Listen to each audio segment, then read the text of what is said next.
ساس اور بہو۔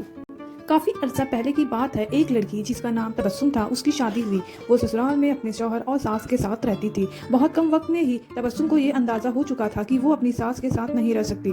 ان دنوں ان دونوں کی شخصیت بالکل مختلف تھی اور تبسم اپنی ساس کے بہت ساری عادتوں سے پریشان تھی۔ اس کی ساس ہر وقت تبسم پر طنز کرتی رہتی تھی، جو اسے بہت ناگوار گزرتا تھا۔ آہستہ آہستہ دن اور پھر ہفتے بیت گئے، لیکن تبسم اور اس کے ساس کے تکرار ختم نہ ہوئی۔ ان تمام نااتفاقیوں نے گھر کا ماحول بہت خراب کر دیا تھا، جس کی وجہ سے تبسم کا شوہر بہت پریشان رہتا تھا۔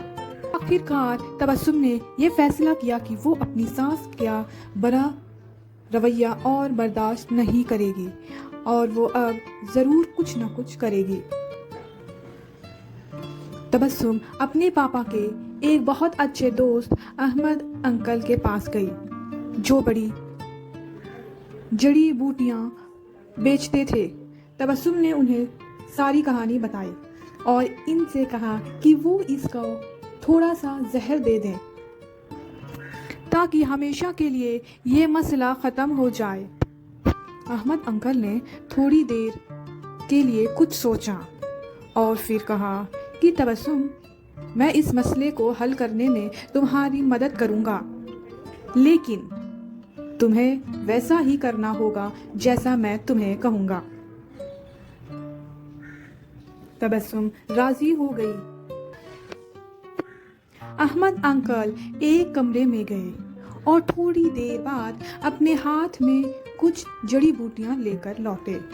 انہوں نے تبسم کو کہا کہ تم اپنی ساس کو مارنے کے لیے فوری زہر استعمال نہیں کر سکتی، کیونکہ اس طرح سب تم پر شک کریں گے۔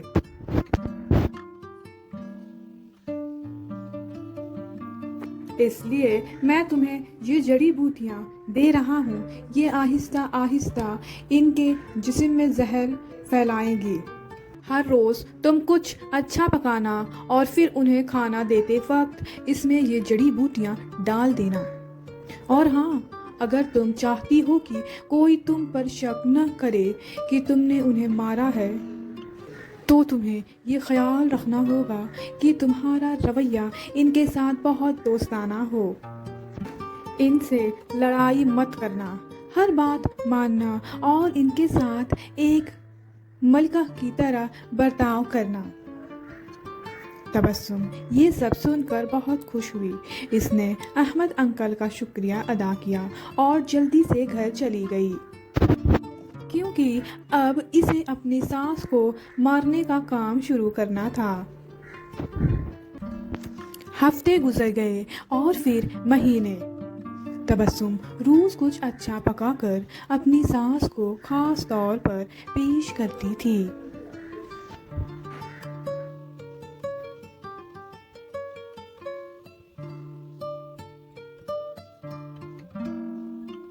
اسے یاد تھا کہ احمد انکل نے اس سے کیا کہا تھا کہ اسے اپنے غصے پر قابو رہنا ہے، اپنی ساس کی خدمت کرنی ہے اور ان کے ساتھ اپنی ماں جیسا برتاؤ کرنا ہے۔ 6 مہینے گزر گئے۔ گھر کا نقشہ تقریباً بدل چکا تھا۔ تبسم نے کوشش کر کے اپنے غصے پر قابو پانا سیکھ لیا تھا۔ اب اکثر وہ اپنی ساس کی باتوں پر ناراض اور غصہ نہ ہوتی۔ 6 ماہ میں ایک بار بھی اس کا اپنی ساس سے جھگڑا نہیں ہوا تھا اور اب اسے وہ بہت اچھی لگنے لگی تھی اور ان کے ساتھ رہنا بھی آسان لگنے لگا تھا۔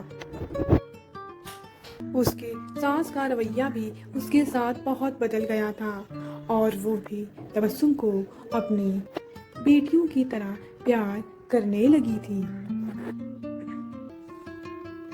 وہ اپنے سب ملنے والوں کے درمیان تبسم کی تعریفیں کرتی تھی۔ تبسم اور اس کی ساس دونوں اب ایک دوسرے کو ماں بیٹی کی طرح سمجھنے لگی تھی۔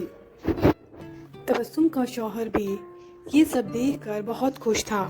ایک دن تبسم پھر احمد انکل کے پاس آئی۔ ان سے کہنے لگی کہ آپ مجھے طریقہ بتائیں کہ کیسے میں اپنی ساس کو اس زہر سے بچاؤں جو میں نے انہیں دیا ہے۔ وہ بہت بدل گئی ہیں۔ میں ان سے بہت پیار کرتی ہوں اور میں نہیں چاہتی کہ وہ اس زہر کی وجہ سے مر جائے جو میں نے انہیں دیا ہے۔ احمد انکل مسکرائے اور کہنے لگے کہ تمہیں ڈرنے کی ضرورت نہیں، میں نے تمہیں زہر نہیں دیا تھا بلکہ جو جڑی بوٹیاں میں نے تمہیں دی تھی وہ وٹامن کی تھیں تاکہ ان کی صحت بہتر ہو جائے۔ زہر صرف تمہارے دماغ میں اور تمہارے رویے میں تھا، لیکن وہ سب تم نے اپنے پیار سے ختم کر دیا ہے۔ اگر ہم اپنے رویے، اخلاق اور سوچ کو درست کر لیں تو کئی پریشانیوں، بدگمانیوں اور اپنے آپ پر یا کسی دوسروں پر ظلم و زیادتی کرنے سے بچ سکتے ہیں۔ Please like, share and subscribe my channel.